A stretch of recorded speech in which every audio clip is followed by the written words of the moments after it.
Okay, some concerning news about women and caffeine. This after a new study finds that drinking too much coffee while trying to conceive could lead to a miscarriage, and this applies equally for men and women. Dr. Siegel, tell us why.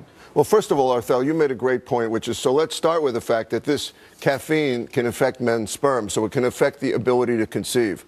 The focus of the study, though, is miscarriage in the first trimester up to 7 weeks. And it's really shocking to think that men drinking more than 2 cups of coffee a day, again, we're talking caffeine here, not coffee, because David and I have talked on this show many times about the benefits of coffee. But caffeine, when you're pregnant, in the early part of pregnancy, when you should be taking folate and vitamin B6, by the way, which decreases miscarriages, caffeine increases. Why? Your heart rate is going up, your blood pressure is going up, you're not sleeping as well. And I think that the reason men are involved as well at that point is because they're not sleeping and their heart rate and their blood pressure is going up and they're bugging you and you're getting upset. And guess what? That being stressed is the #1 cause of miscarriage. And the amount was 98 miscarriages out of 344 people studied. A huge increase over what you would expect, 30 to 40%. That's a lot. So I think the take-home message here is you can have a cup of coffee or 2. But beware, because caffeine isn't everywhere. It's in Coke. Sodas, it's in your energy drinks, it's tea. Right. Chocolate. Your chocolate bars that you're noshing on? You know. Absolutely. Well, more and more research actually has shown that coffee is extremely healthy for you. We've talked about the past that, it reduces the risk of diabetes. 3 to 4 cups of coffee can reduce the risk of Parkinson's disease. We just talked about prostate cancer and even multiple sclerosis.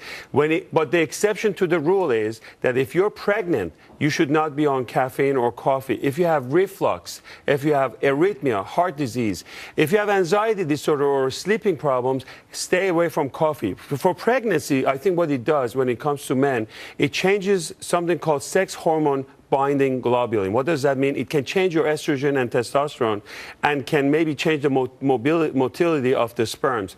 I think in women, obviously the caffeine passes through the placenta, can affect the kid. It hasn't resulted in any kind of attention deficit or behavioral. That study has already been done.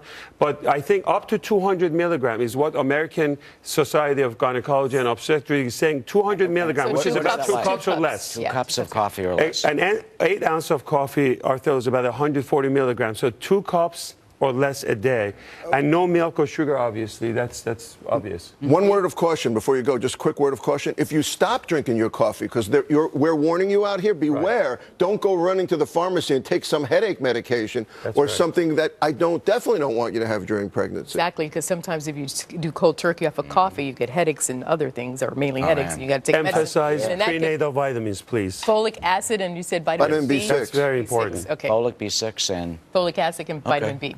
All right.